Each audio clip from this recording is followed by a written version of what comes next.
We have arrived. So let's see what we get.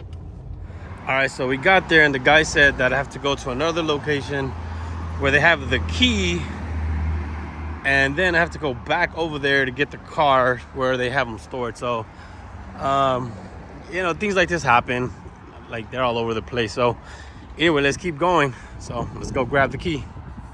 Yep, and we got our keys. We went through a little minor setback, but we do have our keys. And now we're walking back about half a mile to get our van and see how that thing runs. We're walking through all these dealerships. Look at these Mercedes. Look at that BMW. What is this? Keys, Lexus. They have a lot of other cars, man. It's a lot of good deals out here on these cars that I'm seeing. I think I'm finally starting to see the price of newer cars come down. I know for a while the prices were up really high. And we're finally starting to see some prices come down. I've just walked by Toyota and I seen a Toyota Tundra truck, a 2024. I think it was priced at $42,000, and I'm probably sure you can probably get a little bit lower. And before, I mean, those things were like $60,000. So, prices are coming down a little bit. Let's see how much is this Ford Ranger. Just out of curiosity, how much is this thing?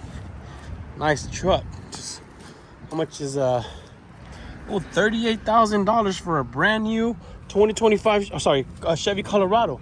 That is not a bad deal. Not a bad deal.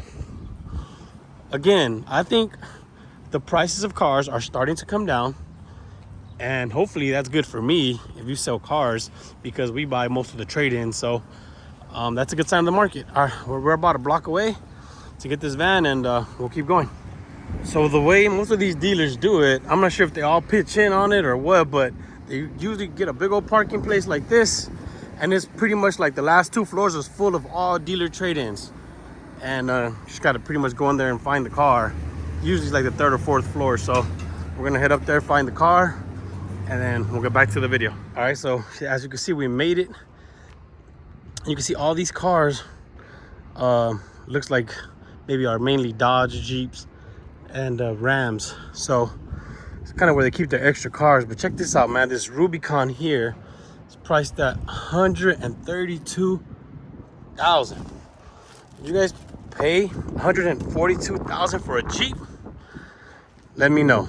But this is normally where they keep, again, some of the extra cars they have.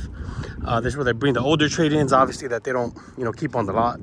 If you got something good, they might keep it on the lot. But man, those things for $132,000 is crazy. It's really crazy. So anyway, we're gonna try to find our car up here, and then we'll get back to you guys right now. All right, here's what we won here. So here's the van. We actually won this car for $1,000. So I got a car seat too. I just found that I threw my backpack in there. We're gonna start it up right now. Hopefully this thing runs. So it looks pretty good. This is a 2005 Chrysler Town and Country. Has a little bit of damage right there. It is a California salvage title, or rebuilt title, because it already has tags. So let's get in here and see if this thing starts. That's the most important thing. Check the oil already. So anybody who buys cars, this is the moment where your heart starts pounding and you're just hoping that this thing turns on. And so let's see what happens. Oh, it turned on. It turned on. It sounds good. I'm not hearing any crazy knocking. Looks like it just got serviced, so somebody just did an oil change. It was, the next due was 127,000 miles. We're currently at 124,000 miles, so it probably recently got serviced. It's all leather. Sometimes they have a TV in here. I don't know if this one does or does. Let me see. No, this one doesn't have a TV. This is not the higher version. So this is what we got, guys. I came with my backpack. I always come prepared with my jumper and stuff, just because you never know. I mean, it looks like a cool van for $1,000. If this thing runs and drives, I mean, it's a winner. So we'll let it warm up for a bit, and then we'll start to hit the road. All right. So raw footage. We got to a few blocks, and then this thing started to get a little warm. I was seeing the needle move. So anytime you pick up a car, especially these years, they might have some type of problem. So you really have to be on high alert. Any noise, or if the needle starts to go up, like if the car's starting to overheat, you got to pull over, and which is what I did. Luckily, I found an AutoZone right here. So I was able to pull up to this AutoZone, and I'm just kind of waiting to see if the radiator cools down a little bit so I can add some coolant. I wasn't really able to check the coolant before I drove it, which normally I do. I was really having a hard time taking this cap off. So I'm gonna wait for it to cool down. I'm gonna top it off with some coolant and then just kind of go from there. Worst case scenario is I just have to tow it. But I don't think that will have to be the case. I don't see any coolant leaking. You know, I don't want to really open anything because everything's kind of warm. I was letting the car warm up a little bit. So yeah, guys, man, this is raw footage on kind of things you experience when you're picking up your cars. Sometimes it could be better to pay, but you know, I saved myself 150 bucks coming to pick it up. I don't know what's going on with all these car seats. I mean, clearly they had a lot of kids, but man, these seats are really, really nice. And that the van is, I mean, the engine felt good. Check the oil. The oil was good. So yeah, I'm just waiting. I'll probably give it like, I don't know, maybe 30 minutes and see if that's enough to let it cool down.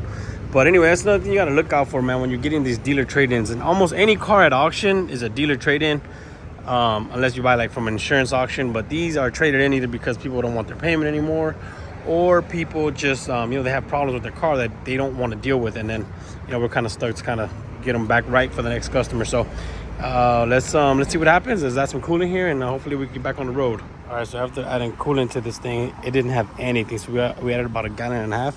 And I noticed right here we have a little leak. So it's leaking out some coolant. I think the radiators cracked, a little crack on it. So we're gonna try to take it slow and just kind of go home and that, or we should tow it. If it starts to overheat again, we're just gonna tow it. But that's where we're at. All right, guys, so after just thinking about it, man, I called my AAA. I have free AAA. I pay for it. I don't really use it, so we decided just to be safe, and we're just gonna tow it home, you know. So we'll update you guys in a bit. All right, man, they're here. We're all loaded up, ready to go, man. If you don't got AAA, I suggest you invest in it. But yeah, man, this happens to the best of us. Let's keep it going, though. We're not gonna let this mess up our day. Let's go. All right, everyone, we're back. I didn't get to record where we replaced the radiator in this car, but you guys remember this thing was leaking. I had a crack on the side of the radiator. So I was able to get the radiator from AutoZone, and I replaced it myself. And we just drove this thing for about 50 miles. No issues, no more overheating. So this is how it pretty much turned out, man. We pretty much had this car sold. We have somebody who's interested. They already left a deposit with us. So I just wanted to show you guys how it turned out. It's a pretty nice van, really nice van. Really, really nice van. We got the leather seats, new radiator, no more leaks. So we just got this seat that doesn't go back. So I watched a video where it's probably this issue right here. There's a way to kind of just make it go back. So I'm gonna manually, you know, there's a little like a little screw in there. You kind of release that and it'll make it go back. So I'm gonna just make it go back a little bit, scoot it back. I'm gonna set it like that. Again, it came with those car seats. I have a little bit of Lucas stop leak that I'm gonna add in the transmission. It has a little bit of a transmission leak.